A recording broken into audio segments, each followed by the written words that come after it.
Buen día, hermanos. Los saludo con la paz del Señor. Espero esté pasando una mañana tan linda como la mía, donde pudimos alabar a Dios, exaltarlo y entregarle nuestra mejor adoración desde nuestro cántico, pero entendiendo también que nuestra mejor adoración a Dios es nuestra vida, ¿amén? Quiero invitarla a que se ponga de pie. No vamos a demorar mucho. Sin mucho preámbulo vamos a ir directamente a la palabra, que creo que es una de las cosas que usted más vino a buscar a este lugar, amén, el alimento, aparte de darle nuestra mejor alabanza a Dios, el alimento en su palabra, lo que nos va a dar el sustento para que en esta semana nosotros sigamos creciendo en el Señor en toda nuestra manera de vivir, amén. Buscamos Primera de Samuel, capítulo 2, verso 30. Cuando usted lo tenga en su Biblia, me dice amén.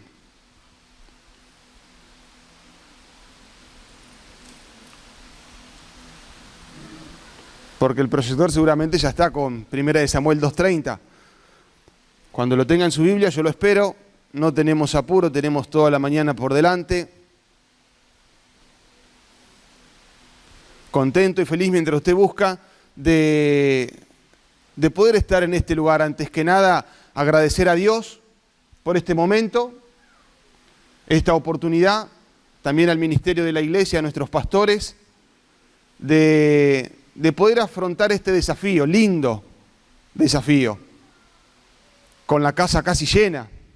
Hoy no ha sido un día de lluvia y los hermanos pueden disfrutar de reunirnos en armonía. ¿Lo tiene? Yo estoy llevando adelante, charlando para que usted lo vaya buscando. ¿Ya lo tiene? Porque yo esperaba su amén. ¿Amén? Bien, leemos entonces. Por tanto, Jehová Dios de Israel dice: yo había dicho que tu casa y la casa de tu padre andarían delante de mí perpetuamente. Mas ahora ha dicho Jehová: nunca yo tal haga, porque yo honraré a los que me honran, y los que me desprecian serán tenidos en poco.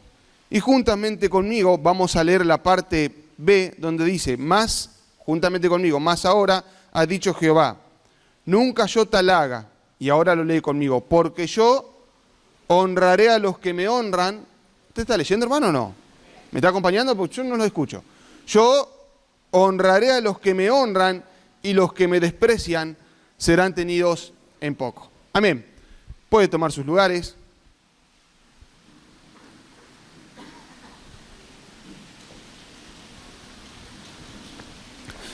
Y vamos a comenzar a compartir lo que Dios ha puesto en mi corazón para este día. Nos vamos a centrar en el antiguo tiempo, en el libro de Primera de Samuel, en una de las batallas que tuvo el pueblo de Israel contra los filisteos, famoso enemigo del pueblo de Israel. En aquella batalla sucedió algo particular que lo vamos a ir viendo con el correr de la mañana. Algo que nos fue muy agradable. Nos vamos a ir a Primera de Samuel capítulo 4. Vamos a leer los primeros versos y luego retomaremos a la historia, o apelaremos a la historia. Capítulo 4, ¿lo tiene?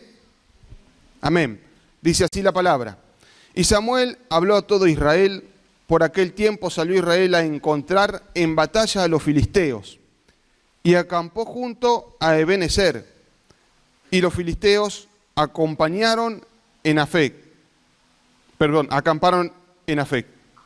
Y los filisteos presentaron la batalla a Israel, y trabándose el combate, Israel fue vencido delante de los filisteos, los cuales hirieron en la batalla en el campo como 4.000 hombres. Cuando volvió el pueblo al campamento, los ancianos de Israel dijeron: ¿por qué nos ha herido hoy Jehová delante de los filisteos? Traigamos a nosotros de Silo el arca del pacto de Jehová, para que viniendo entre nosotros nos salve de mano de nuestros enemigos. Voy a leer hasta ese punto y ahora vamos a retroceder un poco y apelar a la historia, no sin antes mencionarle el título del mensaje del día de hoy. que es honra, ama y sirve a Dios.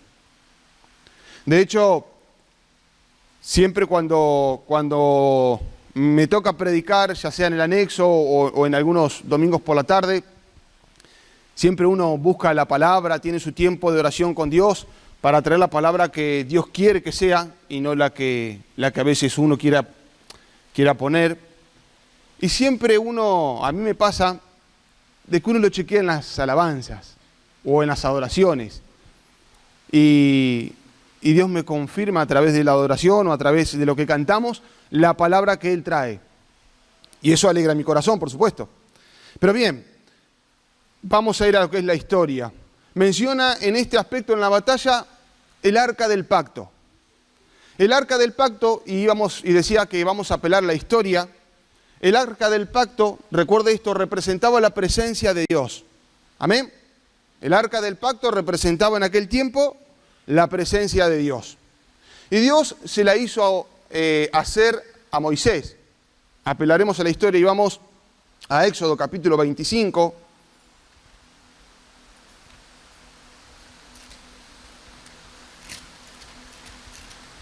Éxodo 25, 22.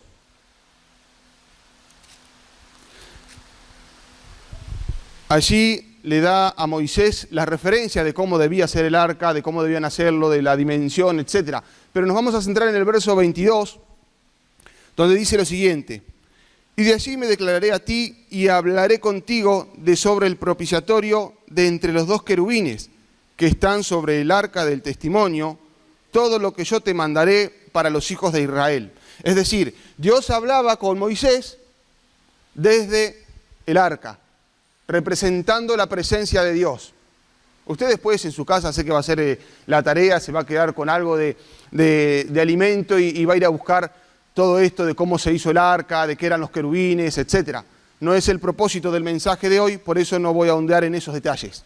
Pero sí estaba el arca del pacto en el tabernáculo, lugar de reunión, lugar que tenía el atrio, el lugar santo y el lugar santísimo, en el cual el único que entraba era el sacerdote, en el cual debía matar un animal y en base a su sangre perdonar de pecado al pueblo.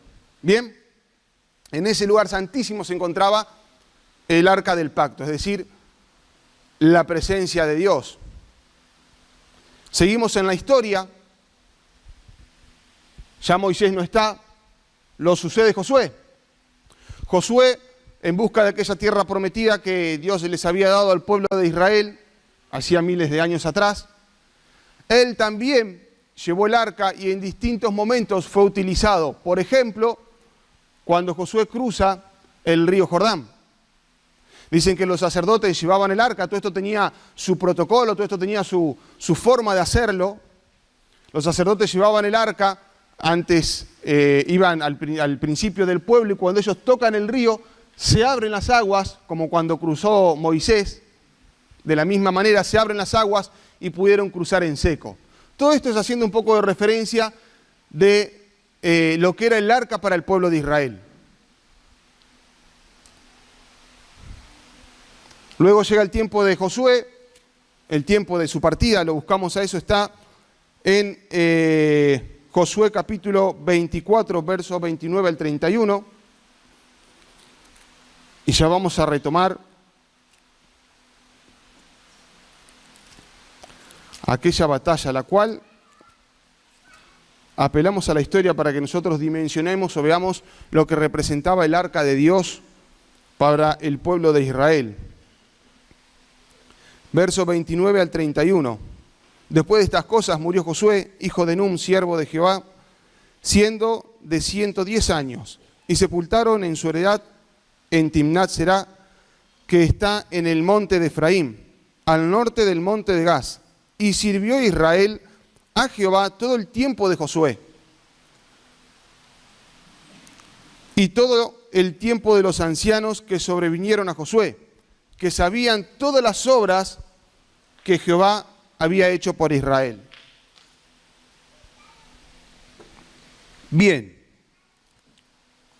Mencionando esto, ahora sí nos retomamos nuevamente aquella batalla del pueblo de Israel, donde ya no tenemos a Moisés, donde ya no tenemos a Josué, donde aquellos que llevaron el arca, aquellos que enseñaron de la fe, ya no estaban, pero también hubo sacerdote en la casa de Dios, y fue un hombre llamado Elí.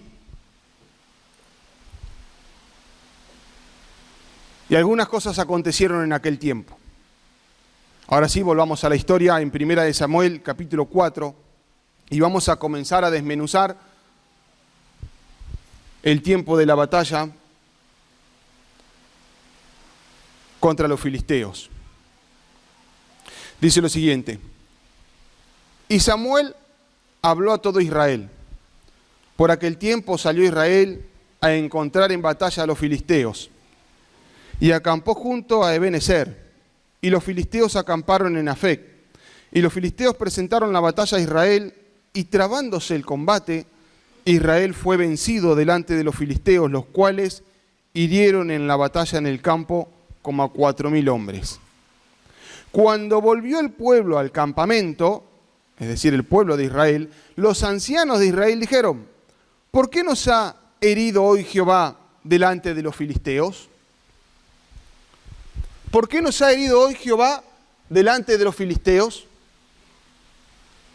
Y esa respuesta, la respuesta a la pregunta de los ancianos, si damos vuelta a la página anterior, está en 1 de Samuel, capítulo 2, verso 22 en adelante. Primeramente vamos a ir al 30, capítulo 30, que es el versículo 30, que es lo que leíamos al comienzo. Por tanto, Jehová, el Dios de Israel, dice: yo había dicho que tu casa, esto se lo decía Elí, y la casa de tu padre andarían delante de mí perpetuamente. Mas ahora ha dicho Jehová: nunca yo tal haga, porque yo honraré a los que me honran, y los que me desprecian serán tenidos en poco. Estos ancianos preguntaban: ¿por qué nos ha herido Jehová en la batalla? ¿Por qué estamos perdiendo, no la guerra, pero sí esta parte de la batalla? Vueltos a su tierra con varios muertos que habían sucedido en aquel lugar. La pregunta: ¿por qué? La respuesta era la siguiente: y los que me desprecian serán tenidos en poco. Ya Dios le había dado la respuesta de lo que iba a acontecer en la batalla, se le había dado a Elí. Pero todo tenía un motivo, todo tenía una razón. Y esto era a causa de los hijos de Elí. Vamos a buscar, nos quedamos ahí, en verso 22, ahora sí. Pero Elí, recuerda, Elí era el sacerdote, era muy viejo y oía de todos sus hijos, todo lo que sus hijos hacían con todo Israel, y cómo dormían con las mujeres que velaban a la puerta del tabernáculo de reunión. Y les dijo: ¿por qué hacen estas cosas? Porque yo oigo de todo este pueblo sus malos procederes. No, hijos míos, porque no es buena la fama que yo oigo, pues hacen pecar al pueblo de Jehová. Si pecare el hombre contra el hombre, los jueces lo juzgarán, los jueces le juzgarán. Mas si alguno pecare contra Jehová, ¿quién rogará por él? Pero ellos no oyeron la voz de su padre, porque Jehová había resuelto hacerlos morir.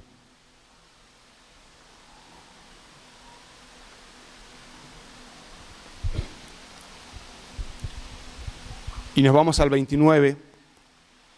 ¿Por qué habéis hollado? Se lo digo de esta manera: ¿por qué han pisoteado mis sacrificios y mis ofrendas que yo mandé a ofrecer en el tabernáculo? ¿Y has honrado a tus hijos más que a mí, engordando de lo principal de todas las ofrendas de mi pueblo Israel? Ellos, con sus actitudes, habían despreciado a Dios. Habían menospreciado la presencia de Dios. Como leíamos en el verso 30.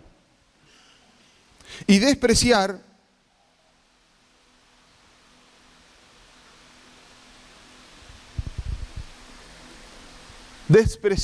es no darle el valor correspondiente. Despreciar es deshonrarlo. Y los hijos de Elí creían que podían llevar una vida no honrando a Dios. Pero tampoco se salían del templo, tampoco se salían del servicio a Dios. Porque volvamos a aquella batalla. La pregunta de los ancianos, ¿por qué nos ha venido este mal?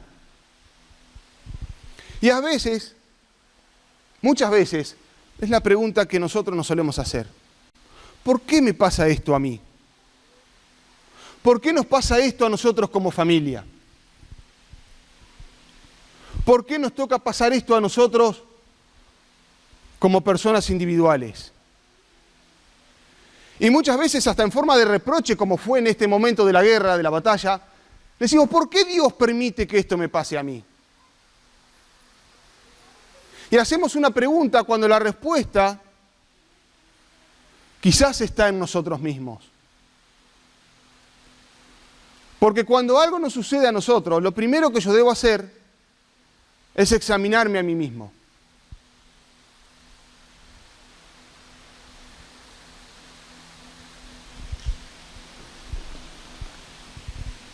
Analizarme, examinarme a mí mismo y ver si lo que me está pasando no es consecuencia de mi manera de vivir, o si es alguna prueba que Dios sí pone en mi camino para hacerme crecer en fe.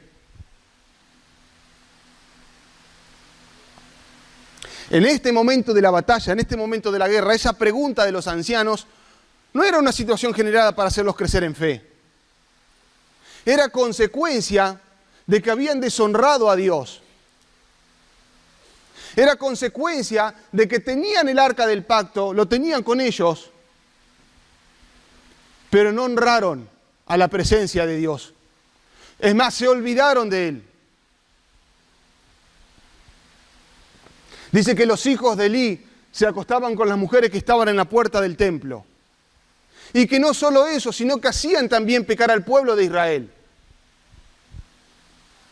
La palabra en uno de los evangelios dice, ay de aquel que hace caer a algunos de mis pequeños, mejor le fuera atarse una piedra de molino y echarse al mar, que hacer caer a uno de estos pequeños. O sea, no eran solo ellos, sino que también llevaban al pueblo a pecar.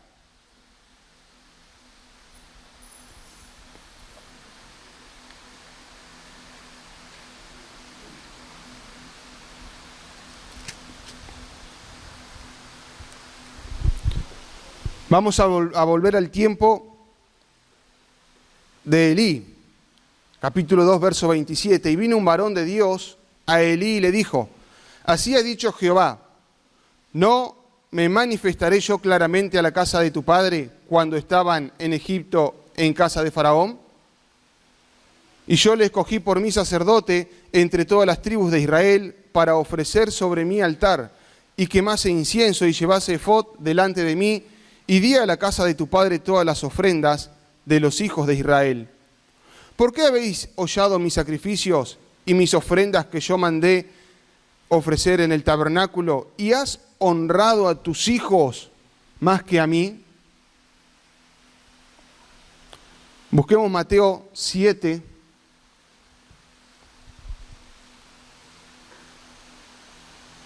Mateo 10, 37.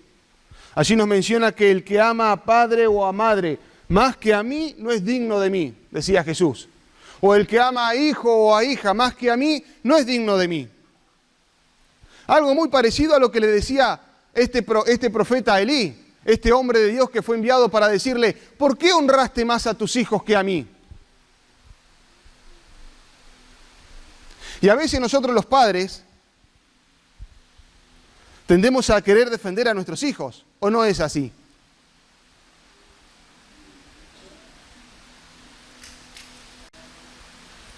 He conocido personas que se han ido de la iglesia, que estaban en los primeros tiempos, y cuando se le mostró este texto bíblico que dice que debemos amar más a Dios que a nuestros propios hijos,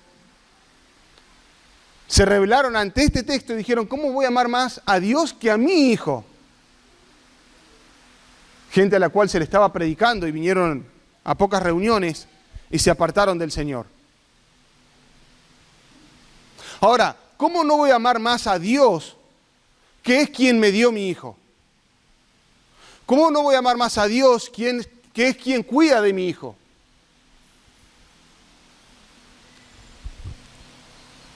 Pero en este caso, Elí no tomó la decisión correcta, sino que él prefirió honrar más a sus hijos que a Dios. ¿Y por qué mencionamos a sus hijos? Ofni y Fines. Porque son parte de la batalla. Porque son parte fundamental de esta pérdida que hubo en la batalla. Y no fue solo humana aquella pérdida. Vamos a seguir leyendo. Vamos a capítulo 4 nuevamente de Samuel.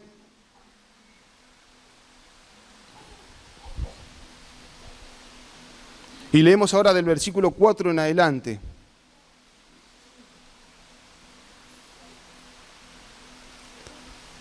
Perdón, del 3. Cuando volvió el pueblo al campamento, los ancianos de Israel dijeron, ¿por qué nos ha herido hoy Jehová delante de los filisteos? Traigamos a nosotros de Silo el arca del pacto de Jehová, para que viniendo entre nosotros nos salve de la mano de nuestros enemigos.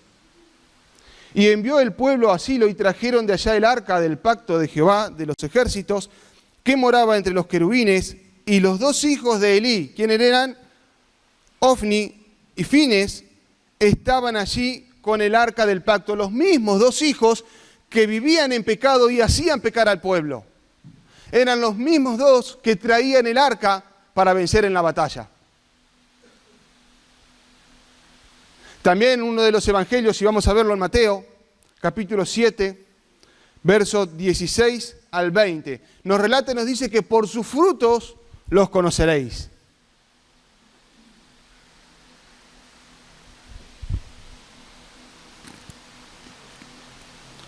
¿Lo tiene? Me dice amén. Llegó antes que yo. Mateo 10.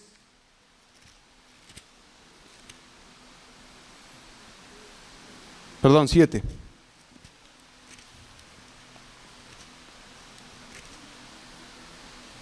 (16 al 20). Por su fruto los conoceréis. ¿Acaso se recogen uvas de los espinos o higos de los abrojos? Así todo buen árbol da buenos frutos, pero el árbol malo da frutos malos. No puede el buen árbol dar malos frutos, ni el árbol malo dar frutos buenos. Todo árbol que no da buen fruto es cortado y echado en el fuego. Así que por sus frutos los conoceréis. Se los conocían a los hijos de Elí en aquel tiempo por sus frutos. Pero quiero tocar dos temas, dos puntos de esta parte del relato. Uno, parecería ser muy parecidos a nosotros, o a algunos de nosotros. Que muchos tienen a Dios como si fuera un Dios de amuleto, como si fuera un Dios de bolsillo. Que para el momento que yo lo necesito, entonces me acuerdo de que Él sí me puede ayudar. Fíjense en esta parte de la historia, cuando ellos perdían la batalla, ¿qué dijeron? ¿Qué hicieron? Traigamos el arca para que viniendo entre nosotros nos salve de la mano de los enemigos, de la mano de los filisteos. Traigamos el arca como que si fuera un amuleto que traía la presencia, y no importa la forma que yo lleve de vida. Es como el síndrome de la oveja. Cuando yo lo necesito, Él tiene que estar. Bendíceme, prospérame, sáname, sálvame. Cuando yo lo necesito, es como si fuera un Dios de bolsillo, chiquitito así. Y después creemos que podemos llevar la vida que nosotros queremos. Creemos que podemos llevar la vida total. Cuando yo lo necesito, Él está. Algo así estaba pasando en este momento. Estamos perdiendo la batalla. Traigamos el arca, traigamos la presencia. Pero no se fijaban que ellos estaban deshonrando a Dios con sus actitudes. Es más, no les importaba.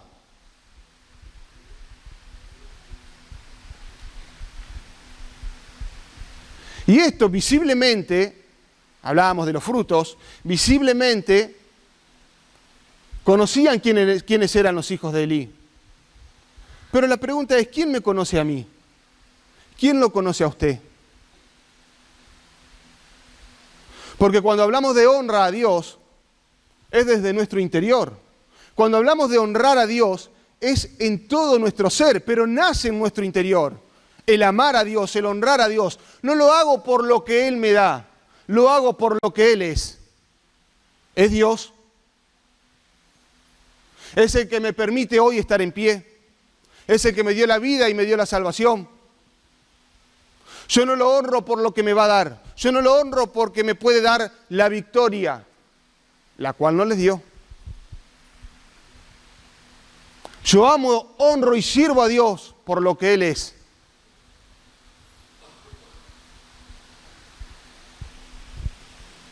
Y lo demás,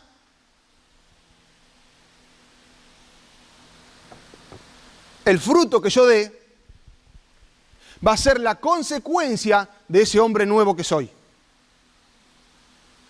El fruto que yo dé es la consecuencia del hombre nuevo que soy.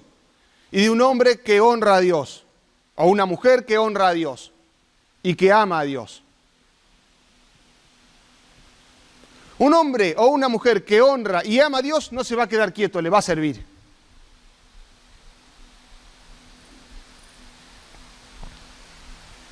Pero volvamos a la historia. Porque esto es apenas la introducción. Bien. Entonces los hijos de Elí traen el arca del pacto. Aconteció, versículo 5, que cuando el arca del pacto de Jehová llegó al campamento, todo Israel gritó con tan gran júbilo que la tierra tembló. Gritaban de alegría. Cuando los filisteos oyeron la voz de júbilo, dijeron, ¿qué voz de gran júbilo es esta en el campamento de los hebreos? Y supieron que el arca de Jehová había sido traída al campamento, y los filisteos tuvieron miedo, porque decían, ha venido Dios al campamento. Y dijeron, ay de nosotros, pues antes de ahora nunca fue así. Ay de nosotros, ¿quién nos librará de la mano de estos dioses poderosos? Estos son los dioses que hirieron a Egipto con toda plaga en el desierto. Esforcémonos, oh filisteos, y sean hombres, para que no sirvan a los hebreos como ellos nos han servido a nosotros. Sean hombres y peleen. Pelearon pues los filisteos, e Israel fue vencido. Cuando Israel tomó a Dios como un amuleto de decir, Él sí nos va a salvar, pero se olvidaron de honrar a Dios, y su voz de cántico y de júbilo y de alegría cuando llega el arca al lugar, con el síndrome de oveja, creyendo que Dios lo tenía que salvar. Si ellos habían desechado a Dios, si ellos no lo habían tenido en cuenta, ¿por qué Dios tenía que seguir respaldándolos a ellos? Ahora yo pregunto, ¿no pasa lo mismo con nosotros? ¿No pasa lo mismo en mi vida? De que yo creo que, es más, algunos saliendo de la iglesia, porque acá todos estamos quietos, todos estamos bien, todos estamos lindos, bien vestidos, aunque solo Dios sabe lo que cruza por la cabeza de cada uno. Y después creemos que Dios me tiene que venir al rescate.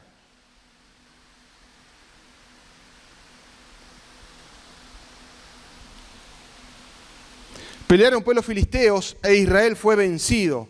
Y huyeron cada cual a sus tiendas. Y fue hecha muy grande mortandad, pues cayeron de Israel 30.000 hombres de a pie, y el arca de Dios fue tomada, y muertos los hijos de Elí, Ofni y Fines. Luego relata la historia de que uno de los que había podido escapar de esta batalla, fue hacia donde estaba el pueblo. Le menciona al pueblo que el arca había sido capturada por los filisteos. La presencia de Dios había sido capturada por los filisteos. Representaba el arca, recuerde, la presencia de Dios. Y que los hijos de Elí habían muerto. Cuando le llevan la noticia al mismo Elí, un hombre ya anciano, pesado y ciego, dice que cuando oyó que el arca había sido capturada, él cayó hacia atrás y se desnucó. Y en un mismo día mueren sus 2 hijos y también Elí, lo cual Dios se lo había mencionado en el capítulo 3. Usted como tarea lo lee en su casa y en el 2. Él le había mencionado que esto iba a suceder porque sus hijos no se estaban conduciendo de manera correcta. Y él iba a cortar el brazo de su generación. Pero lo importante ahora es el arca del pacto, porque ahora el arca quedó en manos del enemigo. Y comenzó a pasar el arca en distintas ciudades de los filisteos. Nadie la quería tener. Cuando todos quisiéramos tener la presencia, pero nadie la quería tener porque a los filisteos comenzaron a salirle tumores y comenzaron a morir. Entonces decían, no la queremos acá, llévala allá. Y iba pasando de pueblo en pueblo.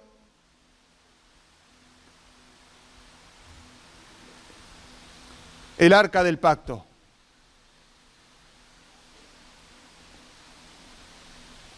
La cual se perdió en la batalla.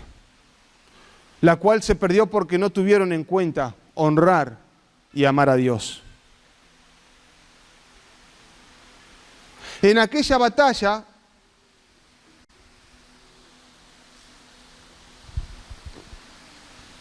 que también yo suelo tener. La diferencia es que nosotros no salimos a capa y espada, a salir a matar a aquellos que son usados por el enemigo para combatir mi vida, sino que nuestra batalla, porque yo puedo ver una batalla contra los filisteos reflejada en la historia de la Biblia, y el filisteo representa a mi enemigo. El filisteo representa a mi enemigo. Pero Efesios 6:10 en adelante me menciona que mi lucha no es contra sangre y carne. Busquémoslos, Efesios 6:10 en adelante. Porque yo tengo que entender que hay batallas que se siguen librando. Y hay una parte fundamental al cierre de esta parte de Efesios.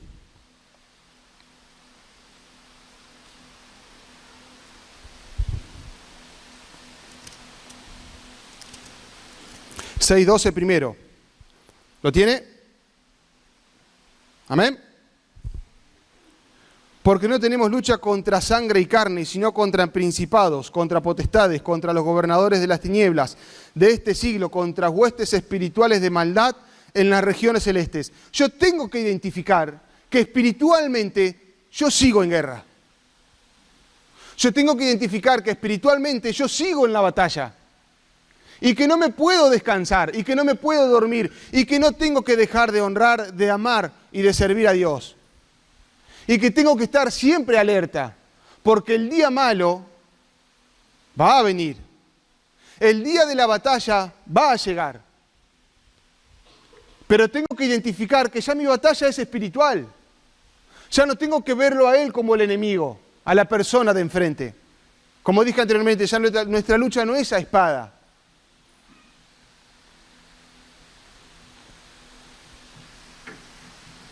Y debemos estar preparados para esa batalla espiritual, la cual sigue a continuación, verso 13.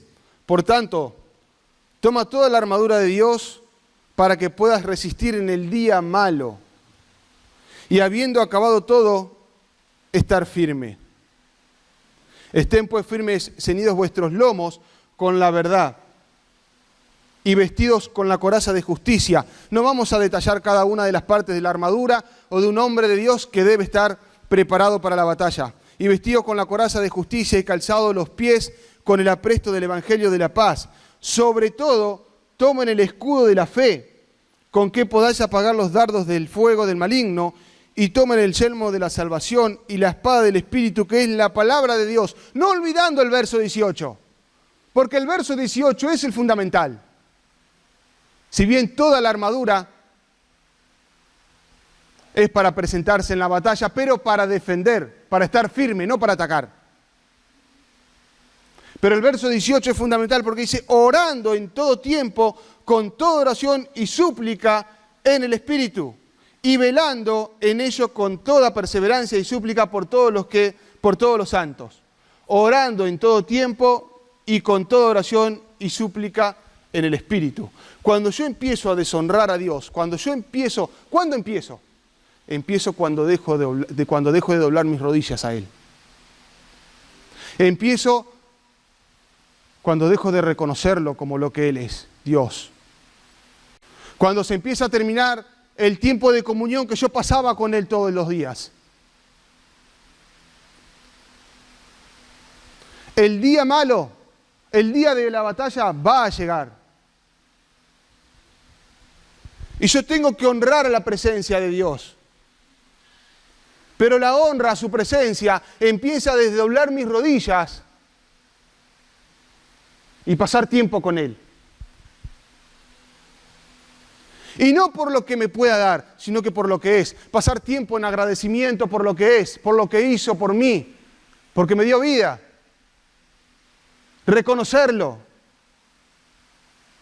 Y el enemigo, el cual nos presenta batalla, no va a venir mostrándose, diciendo vine a presentarte batalla, va a venir sutilmente a querer robarte una de las cosas más preciadas que tenemos para con Dios, y es el tiempo. Es el tiempo que cada uno le dedica. Es el tiempo, perdonen mi honestidad, pero es el tiempo que hemos visto en nuestros padres de la fe. No estoy hablando de la palabra, estoy hablando de los padres de la fe que tenemos en esta iglesia, en este lugar. Aquellos que hoy ya han visto en canas y que nos han mostrado que esta iglesia, que este pueblo se levantó con oración, con ayuno y con palabra. Pero por sobre todo con oración. Hombres guerreros dignos de imitar su fe.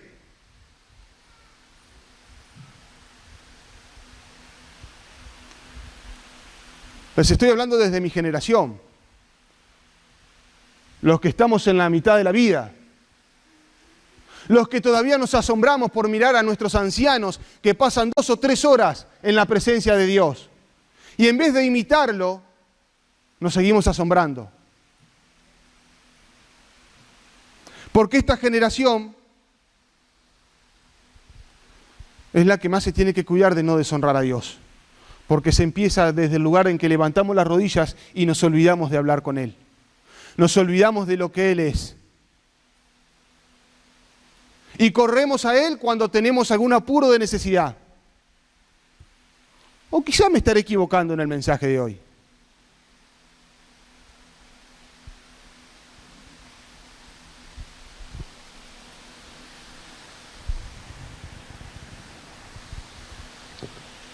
Seamos sinceros. Y no levante la mano igual. Sea sincero consigo mismo. ¿Quién está pasando 2 o 3 horas de oración por día? 1 hora de oración diaria. 1 hora de comunión. 1 hora de recordar, así como ellos, antes de los hijos de Elí, antes de este tiempo, que honraban la presencia de Dios. Que pasaba tiempo Moisés en el lugar santísimo, que pasaba tiempo Moisés en el arca, hablando cara a cara con Dios. ¿Cuántos de nosotros hoy podrían levantar la mano? No la levante igual. Y podrían decir, yo paso 1 hora de oración con Dios todos los días. Yo me levanto a las 5 o 4 de la mañana a orar a Dios. Y si yo les dijera, sí, levante la mano, yo estoy seguro de que los que visten canas, que son los padres de nuestra fe en este lugar, son los que levantarían las manos hoy.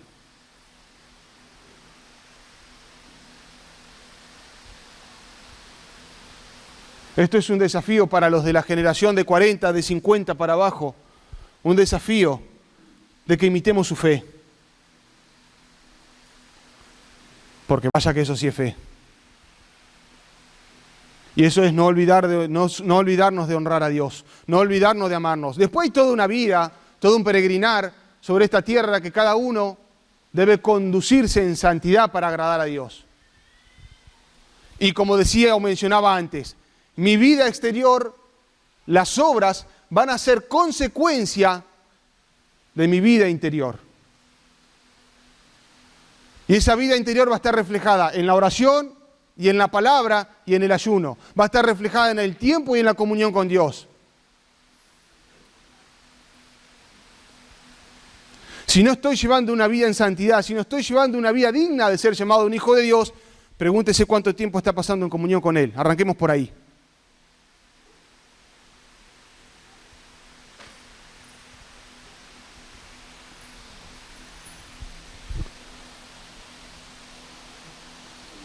Volvamos a la historia.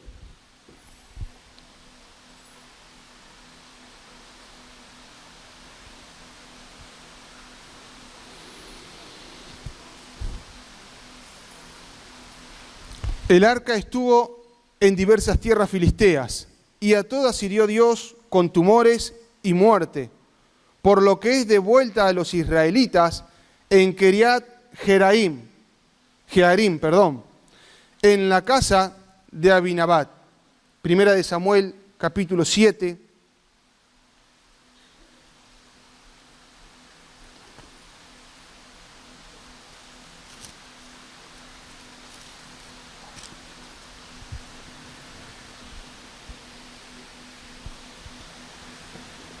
Primera de Samuel 7, 1 y 2. Desde el día, 1 y 2. Vinieron los de Kiriat Jearim y llevaron el arca de Jehová y la pusieron en casa de Abinadab, situada en el collado, y santificaron a Eleazar, su hijo, para que guardase el arca de Jehová. Desde el día que llegó el arca a Kiriat Jearim, pasaron muchos días, 20 años, y toda la casa de Israel lamentaba en pos de Jehová. Vuelve el arca a la tierra de Israel.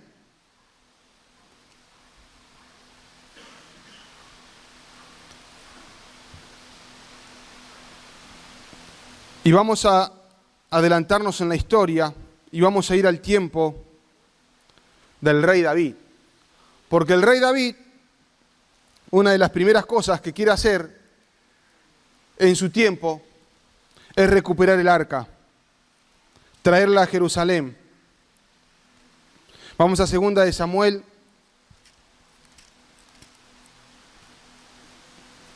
capítulo 6, del 1 adelante. Hay dos intentos que realiza David para traer el arca nuevamente a Jerusalén. La presencia de Dios. Claro, el rey David tenía bien en claro lo que esto representaba. Yo la quiero en casa, pensaba David en su interior. Yo quiero el arca en casa. Traigamos el arca al templo. Hay dos intentos para traerla. Verso 1, capítulo 6, 2 de Samuel. David volvió a reunir a todos los escogidos de Israel, 30.000. Y se levantó David y partió de Baalá de Judá con todo el pueblo que tenía consigo para hacer pasar de allí el arca de Dios, sobre la cual era invocado el nombre de Jehová de los ejércitos, que mora entre los querubines. Pusieron el arca de Dios sobre un carro nuevo y la llevaron de la casa de Abinadab, que estaba en el collado. Y Usa, Ahío, hijos de Abinadab, guiaba el carro nuevo. Y cuando lo llevaban de la casa de Abinadab, que estaba en el collado, con el arca de Dios, ahí iba delante del arca. Y David y toda la casa de Israel danzaban delante de Jehová con toda clase de instrumentos, de madera, de haya, con arpas, salterios, panderos, flautas y címbalos. Cuando llegaron a la era de Nacor, Usa extendió su mano al arca de Dios y la sostuvo, porque los bueyes tropezaban. Y el furor de Jehová se encendió contra Usa y lo hirió allí Dios por aquella temeridad, y cayó allí muerto junto al arca de Dios. Y se entristeció David por haber herido Jehová a Usa, y llamó a aquel lugar Perez Usa. Hasta hoy, y temiendo David a Jehová aquel día, dijo, ¿cómo ha de venir a mí el arca de Jehová? De modo que David no quiso traer para sí el arca de Jehová a la ciudad de David, y la hizo llevar David a la casa de Obed-edom geteo. Bien, relata la historia que trasladan el arca hacia el templo de Jerusalén, donde David quería que esté, donde debía estar, pero no era la forma, no era la manera en la cual debían trasladarla. El arca contaba con 2 varillas, anillos a sus costados, para que la trasladasen caminando los sacerdotes de Dios. Y David había preparado un carro, dice la historia, para que llevase el arca. No era la manera. Y cuando los bueyes tropezan y el arca está por caer, Usa toca el arca para que no caiga, y Dios termina con la vida de Usa, porque no era tampoco lo que debía hacer. Es muy larga la historia del arca. Usted, yo sé que en su casa se va a interesar y la va a leer y va a seguir escudriñando esto de que por qué toda esta historia del arca del pacto de Dios. Pero David, en el primer intento de querer recuperarla, fracasa. Y dice, ¿qué vamos a hacer con el arca? Se entristeció por la muerte de uno de los hijos del sacerdote. Y en el camino seguramente vio luz a lo lejos y dijo, hay una casa allá, llevémosla ahí. Y llevan el arca a la casa de un tal Obed-edom. Un hombre alejado de la política, un hombre alejado de los ruidos. Un hombre que vivía bien, junto con su familia. Y estuvo el arca, verso 11, de Jehová en la casa de Obed-edom geteo 3 meses, y bendijo Jehová a Obed-edom y a toda su casa. 3 meses estuvo el arca en la casa de Obed-edom. ¿Y por qué a los de la casa de Obed-edom no le salieron tumores? ¿Por qué no murieron? Porque Obed-edom seguramente, ya para este entonces, habrá escuchado la fama del arca. Que aquel que no la honraba podía morir. Que podía traer destrucción a su casa. Y Obed-edom seguramente un día tranquilo, normal, como los de cualquiera, seguramente tomando un mate bajo de alguna parra, escuchó golpear las manos, como los tiempos de antes en la tranquera, la caravana del rey. ¿Qué va a hacer el rey en mi casa? Obed-edom sale a recibir al rey y no era para nada más ni nada menos que para decirle, te queremos dejar el arca de Dios, la presencia. Y ahí habrá pensado él todo lo que había acontecido a los filisteos, lo que le pasó al hijo del sacerdote por tocarla, lo que le pasaron a los otros por abrirla y mirar lo que había dentro y murieron. Pero no relata esto la historia. Pero yo creo que él tenía en claro lo que leíamos hoy en el verso 30 del capítulo 2 de Samuel. Yo creo que él tenía algo en claro. Que Dios honra a los que le honran.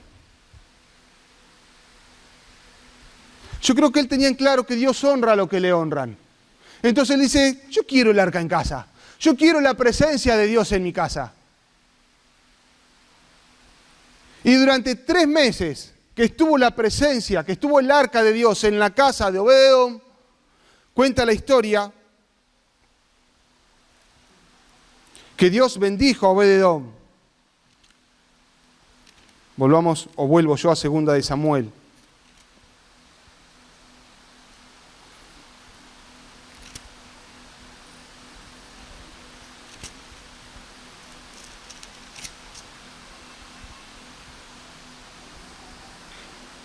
Perdón, 1 de Samuel, 2:30.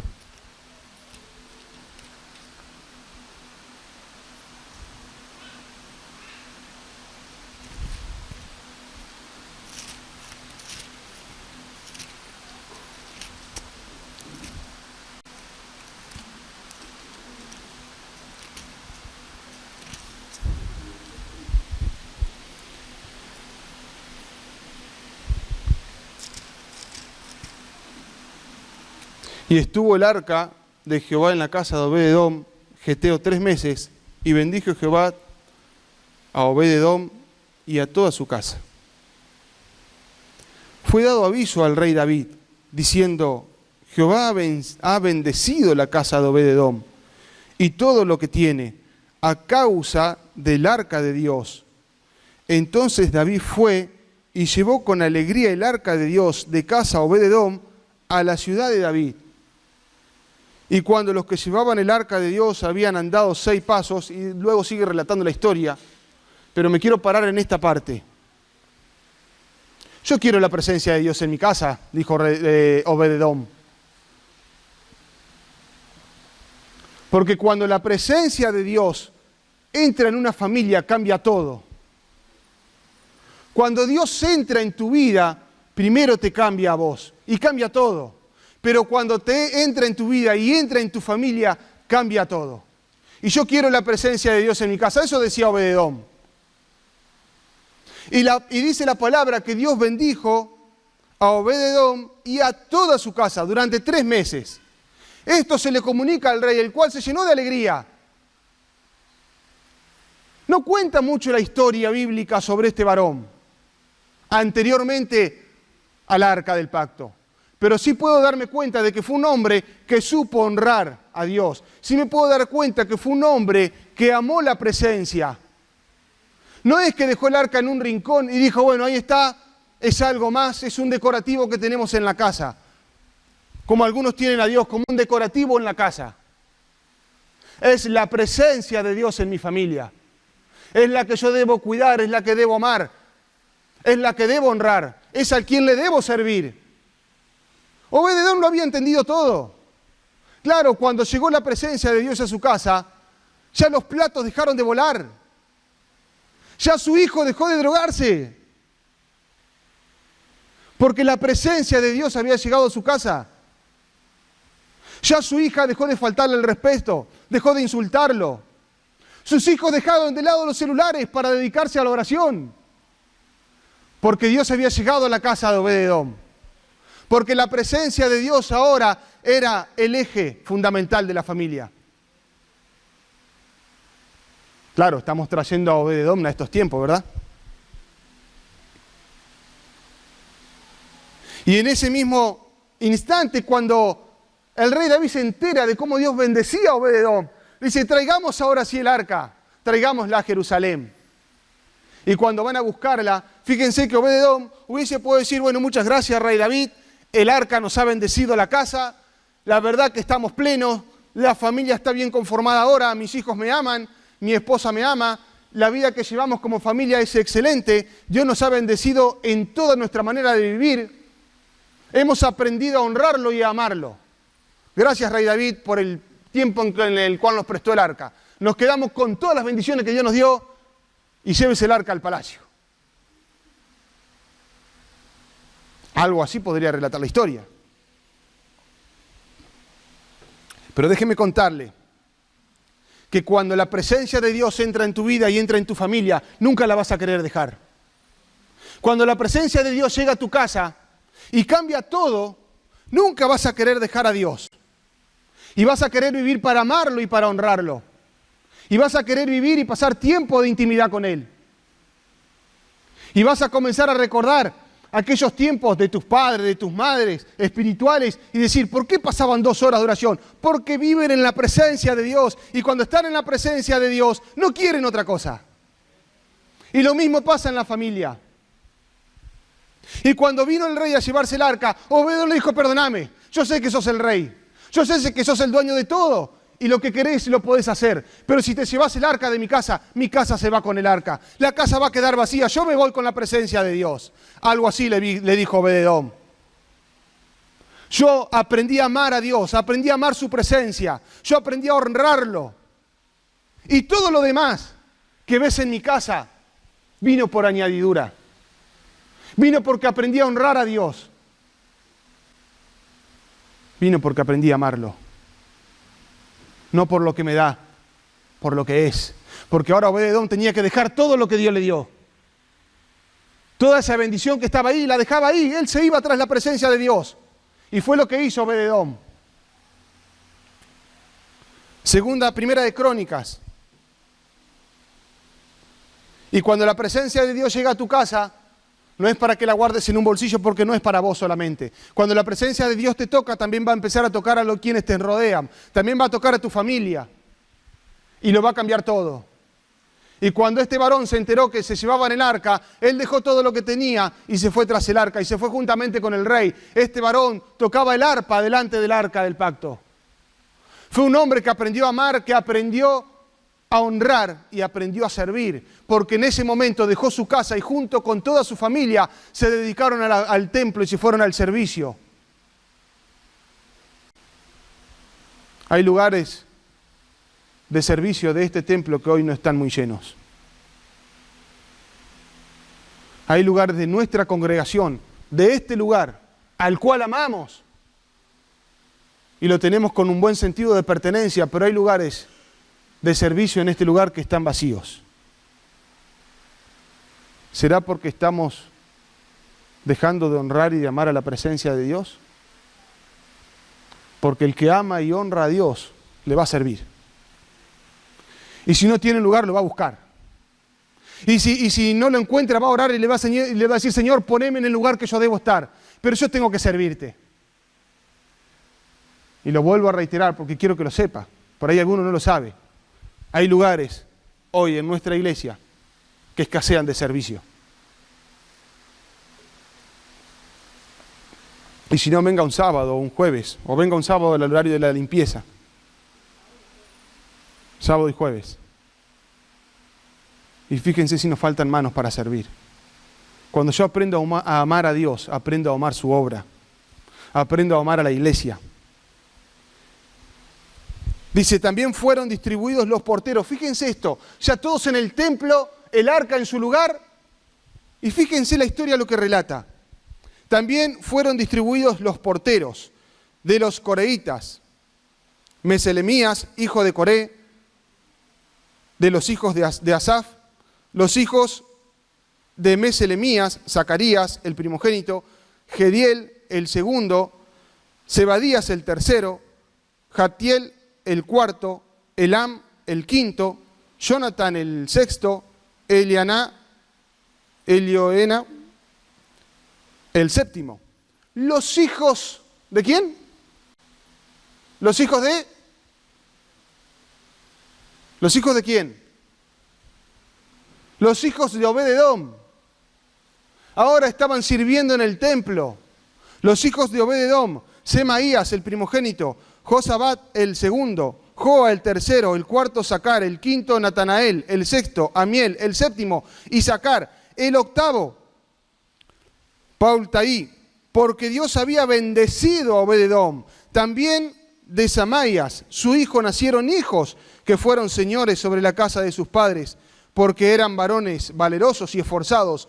Los hijos de Semaías, Odni, Rafael, Obed, El-Sabat, y sus hermanos, hombres esforzados, asimismo Eliú y Samaquías. Todos estos de los hijos de Obed-edom, ellos con sus hijos y sus hermanos, hombres robustos y fuertes para el servicio, 62 de Obed-edom. Obed-edom no se guardó la presencia para él, junto con toda su familia, porque es para mi generación también. Juntos con todas sus familias, ahora lo podemos encontrar sirviendo en el templo de Dios. Ahora, en aquel tiempo, yo voy a invitar a que venga mi hermano, el tecladista, que él pueda estar pasando.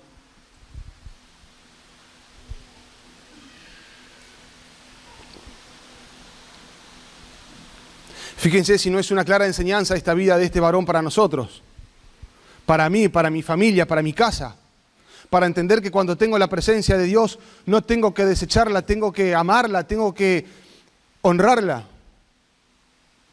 Y cuando aprendo a amar a Dios y a honrar a Dios, el servirle va a ser un fruto de lo que Dios está haciendo en mí.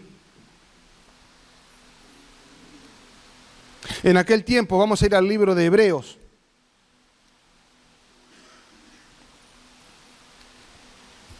Capítulo 9.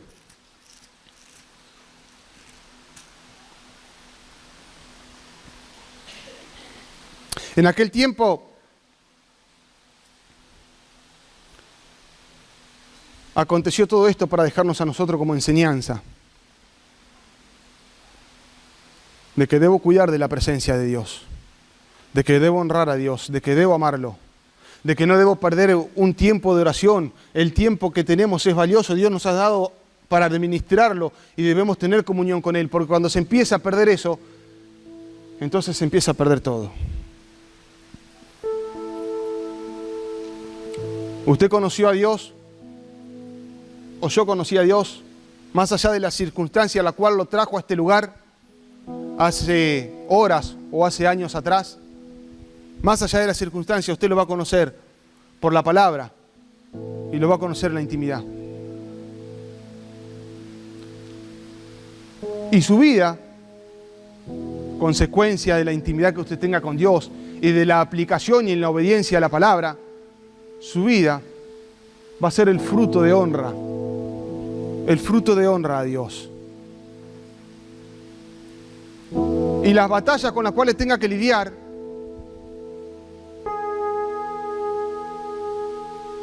como soldado bien preparado, entendiendo que nuestra batalla es espiritual, las vamos a poder afrontar. Teniendo siempre en cuenta el verso 18 que decía siempre en oración, siempre en súplica y oración.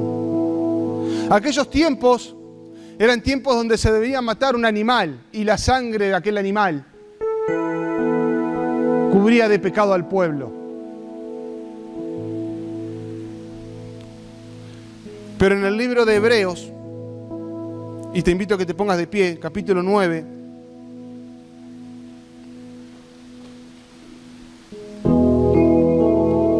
Dios dice que usa a Jesús como mediador de un nuevo pacto. Aquel tiempo pasó. Aquel pacto que se hacía pasó. Jesucristo vino a esta tierra como mediador de un nuevo pacto, entendiendo que por su sangre y por creer en Él, yo puedo llegar a salvación, puedo llegar a esa vida eterna que Dios me promete. Pero no descuidando de la presencia de Dios, porque muchos creen haberlo ya alcanzado. Y diciendo ya somos hijos de Dios, ya hemos alcanzado, nos ha alcanzado Dios con su gracia, ya no hay nada que hacer. Sigamos amando y sigamos honrando a Dios.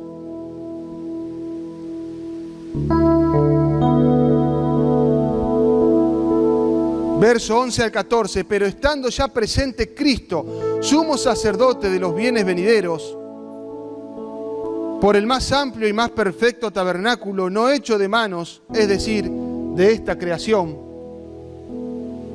y no por su sangre, y no por sangre de machos cabríos, ni de becerros, sino por su propia sangre, entró una vez para siempre en el lugar santísimo, habiendo obtenido eterna redención.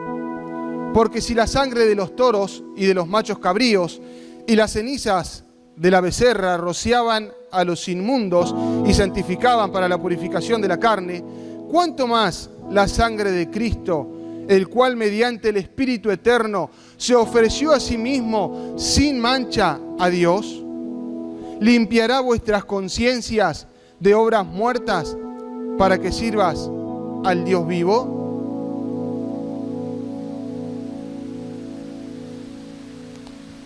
Pregunto hoy, ¿quiere alguien hoy servir al Dios vivo? ¿Quiere alguien hoy decir, yo quiero la presencia de Dios en mi casa, yo quiero la presencia de Dios en mi familia, la cual voy a aprender a amar, la cual voy a aprender a honrar?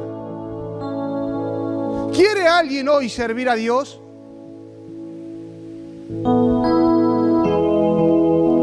Porque ese servicio va a ser la consecuencia de esa intimidad que tengas con Cristo. Ese fruto en la familia va a ser la consecuencia de la intimidad que tengan con Dios. Y es a lo que Dios nos está llamando hoy. Volvamos a los primeros tiempos. Volvamos a aquellos tiempos cuando... Y yo no estoy diciendo, vamos al templito, como se decía en algún tiempo, pero volvamos a aquellos tiempos donde teníamos tiempo de intimidad con Dios, valga la redundancia. Donde amamos su presencia, no por lo que nos daba, por lo que Él es. No de tenerlo cuando lo necesito, sino de tenerlo porque amo estar en su presencia, porque me deleito en Él. Quizás alguno olvidó ya de cómo era. O quizás alguno quiere experimentarlo. Yo te invito a que pases al altar en esta mañana. Una hermana me preguntó, ¿vas a ser llamado? Y yo no lo sé. Porque yo nunca lo sé si voy a hacer el llamado o no.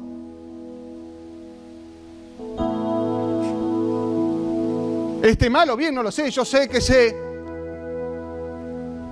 si Dios me muestra que hay que hacer un llamado, entonces hacemos llamado. Y créanme, hermanos, que es tiempo de volvernos a la intimidad con Dios. Que es tiempo de volver a aquellos momentos que teníamos, de pasar horas gozándonos, deleitándonos de estar en su presencia. O díganme si cuando no pasan un tiempo de oración no se empieza a deleitar el corazón. Yo no estoy diciendo que vengas a pedirle algo a Dios hoy. Yo no estoy diciéndote que vengas a pedirle por sanidad, ni vengas a pedirle... Yo estoy diciendo que hoy es un tiempo de venir al altar y de reconocer a Dios como lo que es. De reconocer que hemos dejado de buscarle como debíamos y que los problemas que hoy nos toca afrontar nacen en aquella búsqueda que hemos dejado. Que como iglesia debemos volver a ese tiempo, como iglesia en lo personal, a esa intimidad, a ese tiempo donde ya pasamos el tiempo de oración y comenzamos a llorar por el solo hecho de estar en su presencia, por el solo hecho de estar con Él. Invito a los hermanos del ministerio que puedan estar pasando. Vamos a orar al Señor. Vamos a orar al Señor y vamos a pedirle a Dios esto, que nos ayude a volver a esa intimidad con Él. Todo lo demás va a venir por añadidura. Si estás pasando por un momento duro, enfermedad, económico, lo que sea, quédate tranquilo. Dios es el dueño de todas las cosas. Él sabe cómo lo va a hacer. Solamente vuelve a Dios, a su intimidad. Ama a Dios, hónralo y Él te honrará.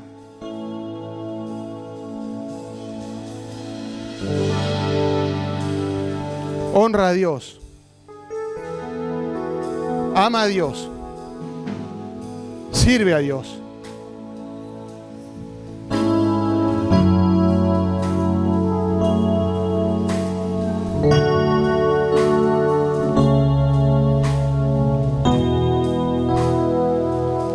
Honra a Dios y Él te honrará. Honra su presencia y Él no te desechará. Ama a Dios y Él no te dejará. Sirve a Dios. Sírvele a Dios. Déjate usar por Él en el lugar donde Él te quiere poner. Sírvele. Pero nunca te olvides de amar su presencia. Nunca te olvides de amar a Dios. Honra a Dios y Él te honrará.